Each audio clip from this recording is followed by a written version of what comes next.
Very excited to talk to our next guest. He has a big fight coming up this weekend. George Ferocious Kambosos. Thanks for the time, man. Really appreciate it. Nah, it's my pleasure, man. This is got to be. Is this the most anticipated fight you've ever had? Like you've had a year where you had to be squirreled away. All the doubt finally gets put to rest. The pandemic is winding down as far as the inactivity is all concerned. You've been knowing that it's going to be Lee Selby for a long time. And finally, Saturday, God willing, everything goes forth. How has this whole process and waiting been to finally get a chance to get this one on?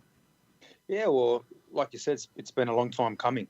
As soon as I beat Mickey Bay in December, pretty much January, the fight we knew was going to happen between myself and Lee Selby. So since January, we've been obviously going back and forth, and that's the man we've been preparing for. And 5 days out now from the fight, we're excited. I can't wait to be in the ring, and I'm jumping out of my skin, to fight this guy. The game plan is 110%. Physically and mentally, I'm 110%. I'm ready, and I'm just excited. And a lot of the fans and the boxing world is excited for me. Yeah, the fans are excited. Everybody's been dying to see you back in there, man. Was there any point this year where you almost had to dial it back as far as when when you made, because I know when the last time we spoke, we thought maybe it was going to be in the summertime, and then it, obviously got punted to the fall. So was there a time where you had to hone it back in yourself mentally, where you're like, all right, it's all out of my control now, and I kind of just got to wait for this week to come? Look, I'm a very mentally strong fighter. So I was always just go with the flow. The most important thing, I was always in the gym, 2-3 times a day. I got the opportunity to work on things that I don't usually get to work on. I feel like I'm faster, stronger, more explosive.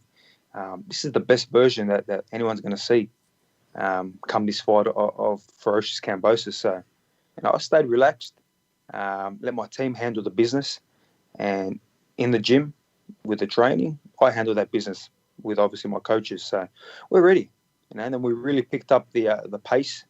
I started my first solid pace in Sydney, Australia. And then from there, we flew to Miami 5 weeks out and really went to work. Fine-tuned everything. And I'm ready. I'm excited. I'm ready for this fight. I saw a clip from Lee seemingly bothered by how confident you are appearing on social media. Do you like the fact that it seems like your talk has gotten to him and bothered him? Do you care about that stuff? How much do you enjoy that gamesmanship that it seems like you have gotten under his skin a little bit? Yeah, I did see that, and it's funny, the guy's a former world champion. He talks about all this experience that he has, and he's beat this guy and he's beat that guy. But you know what? My social media is affecting you. Is it making you a little bit upset? Well, do something about it on Saturday. But look, it's funny, man. I'm just me. I'm being me. I'm confident. And like I said, this young, hungry lion is ready to fight. Maybe the game's changed. For him, he's just not understanding it. Maybe he's a little bit too old to understand it. But, the new era is here. The new generation is here. And Saturday's going to be a painful lesson. And I'm pretty sure his last fight as well. The last time we spoke, there was some talk where I think it was right after Teofimo Lopez maybe mentioned that, his fight with Lomachenko was going to fall apart. Maybe you were going to hop in there. They did end up fighting as you are going to be fighting for you're going to be fighting for the mandatory shot at his IBF belt. Now he's got a lot more hardware. But what was your impressions of that fight? Did it go how you thought it was going to go? And just kind of the state of this division, which is going to be very busy over the next 3 weeks, has the fans very excited, and where you think you're going to end up lying after all the chips kind of fall into place. Yeah, look, I watched the fight. My first take, obviously, was I thought Lomachenko was going to just do enough to win the fight. But from that first round, I said, okay, Lopez is on. He looks good. He looks strong. And, congratulations to the kid. He done a great job. He won the fight.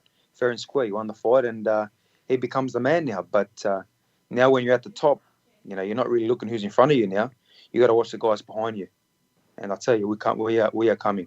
After this fight, I'm mandatory. I will be the only mandatory contender, number one in the world to Lopez.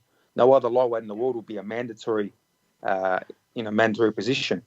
And the fight makes sense. Take it to Australia, which I know he'd love to come to Australia. We do 50, 60,000 in a stadium.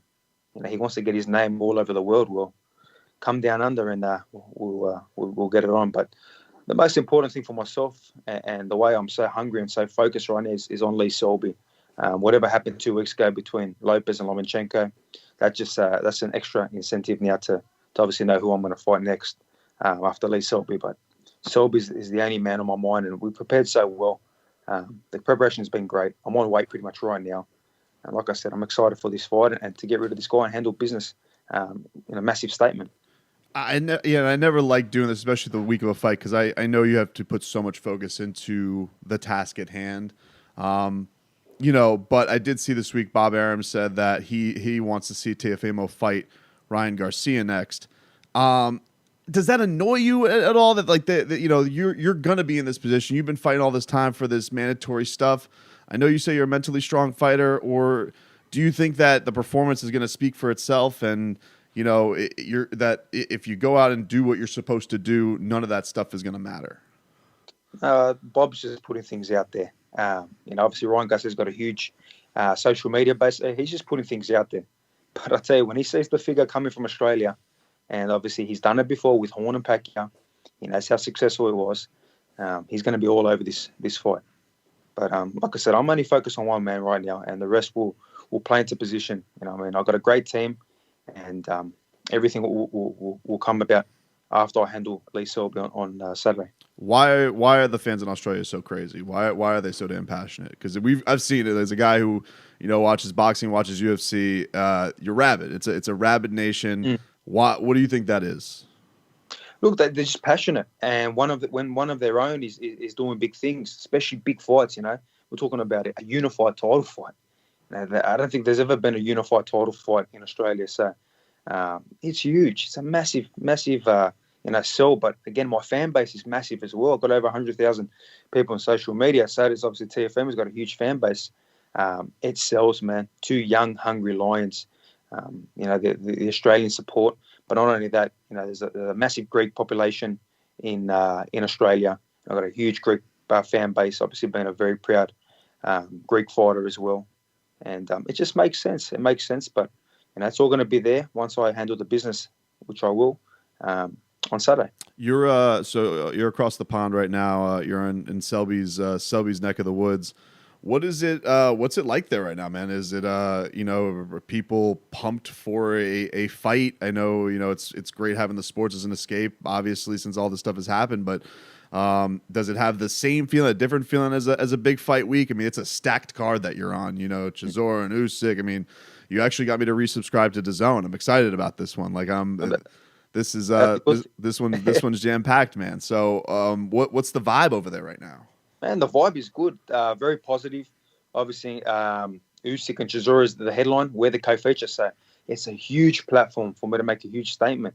DAZN USA, Sky Sports, Fox Sports, a couple other countries have just picked up some more TV rights as well. So this thing's going to be global. This is going to be viewed by millions of people. It's a huge card, and obviously I'm right before the big main event. So it's a massive opportunity, which I'm going to take with both hands. But the vibe is great. Obviously we're inside the bubble, the matchroom bubble, but they've got an awesome facility here in the hotel. They have the gym, they have the cardio rooms, they have the great dining. So there's no complaints. I know there's been a lot of different complaints from obviously different bubbles around the world that they've set up for sports, but I really don't have any complaints on Matchroom's behalf. They've done a fantastic job, and I feel great. I'm just in a positive vibe. And the whole team is. We're just excited. We know we've done the work. I had a great pad session today. And I'm just hitting like dynamite, man. Fast, strong, like a fighter jet's coming at you. And, we're just ready. We're just excited for this moment. And we're ready to take it with both hands, like I said. Give you some rapid fire before we get you out of here. As a very tough man, a man who makes a living with his fists, any weird fears that you have? Is there anything that you are squeamish about? That people would be surprised Ferocious Kambosos is not a fan of? I don't actually like flying, even though I fly all over the world. I think about the flight from Sydney just to get to Miami. Oh, my God. But I don't like flying. I just feel that I'm not in control. So that's a little bit of a fear. I get a little bit all edgy in the plane until we're really up there and things are okay. But once we hit a little bit turbulence, I kind of get a little bit edgy again, and I'm looking around and seeing if I can do anything.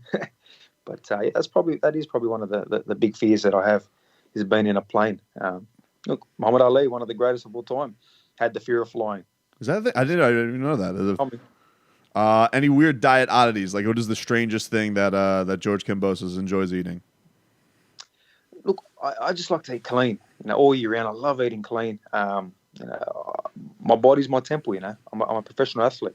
This is what I do. This is my job. So there's nothing too crazy. I just love the good food, the clean food. You don't have a post weigh-in pig out thing that you enjoy binging on? Is there anything you spoil yourself with? Well, look, post weigh-in, I'm still eating clean. I'm getting the right foods in me. That's where a lot of fighters kind of stuff up, where they just put all the into them and they don't put the right food into them. And all of a sudden, they don't perform the way they should be. But obviously after the fight, we enjoy. Obviously, I try to, whatever I get my hands on, pizza or a burger, But then after that, as soon as I've had it, I want to eat healthy again. I want to be back on routine on my, to get better. That's the kind of athlete I am. Favorite non-boxing sport? What is your favorite thing? Is there a favorite sport you like watching? Is there a favorite team you support? Oh, I love the rugby league. And obviously there was the big game yesterday when the grand final. The Melbourne Storm took out the Penrith Panthers. So I love the NRL. That's your go-to, huh? Is it as crazed? Like, how does it compare to soccer hooliganism, like the rugby fan base? Not as crazy. Obviously, being in the UK right now, I know they're pretty crazy out here with the soccer. And I do enjoy the soccer too. I'm actually a big Everton fan. But, when it comes to the NRL, there is some pretty crazy fanatics. But it's not obviously as crazy as the guys out here in the UK. Yeah, they're pretty rabid with it. What is the strangest thing about America to you? The strangest thing in the US... Oh, man. Just food, culture, city, anything that pops out in your mind. I've been to the US so many times, to be honest. It's really hard to pinpoint. It's all pretty familiar to myself now. Everything that might have been strange years ago, which I can't really remember, it's pretty familiar to myself. Obviously, I'm in Miami. Plus, you're in Miami, which exposes you to all the strange if you're in Miami. Yeah, but obviously Fort Lauderdale is beautiful. But probably the accent. I still freak out with the accent. I'm so used to the Australian accent. So hearing that American accent is always okay. I'm actually in the US. Continue reminds me being in America. But no, even driving on the other side of the road when I first came to the US was pretty crazy. But obviously driving so much there, it's become second nature. Is this may be straight, but like, to us, obviously, the accent thing, like, do people over in London sound strange to you? Like, They do, because it's the first time I've ever been to, obviously, the UK and obviously London. So as soon as I got off the plane, I was just expecting to hear the American accent, because I was in the US for 4 or 5 weeks. So hearing that British accent was a bit weird to me at start, but you get used to it. Finally, a fictional fight. You could take on any movie badass in a fictional fight. Who would you like to take on? Who would I take on? I like the Punisher, so I'll probably take him on. Obviously, I like to see how I match up with the Punisher, who sits there and destroys everybody that comes in his path and takes a beating. So let's see how much he can take when Ferocious unleashes on him.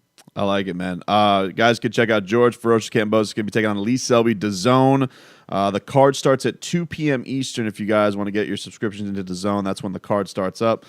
He is going to be in the co-main event. Derek Chisora, Alexander Usyk as the main event in that one. So it's a stacked card. You guys are going to enjoy the hell out of it. Man, it's been fun following your journey. I know this is a big one for you. And all the best of luck, all the best of health this week. And, nothing but, we're hoping nothing but big things for you, man. So, do you have an official prediction? Do you have a way you think this is going to go? How do you think Saturday night goes for you, George? Look, just victory and a statement. We're coming to hurt this guy with bad intentions, but just victory. Thanks for the time, my friend. Take care. I appreciate it.